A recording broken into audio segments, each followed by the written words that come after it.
Para wargi sadaya ayeuna abdi bade nyaritakeun carita Agung Baratayuda perang baraya anu ngagleger di lemah Kurukshetra. Pandawa jeung Kurawa dua dulur anu ngabagi getih ayeuna silih padu pikeun nasib Ningara jeung Jagatraya.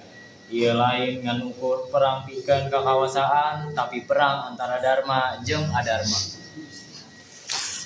Iyo tapi perang Adharma jeung Duh binadara, sekali di abdi gadisa ulah kami gagetin lur. Ku pamarentah, abdi ku marentah. Krishna, anjeun sok nyaeta menjaga Dharma, tapi Dharma nyaeta menjaga Hastinapura tetap di tangan kuring. Pandawa sok kembangkan sendiri siga jalma suci, tapi sebenarnya ayeuna haus kekuasaan. Kosong.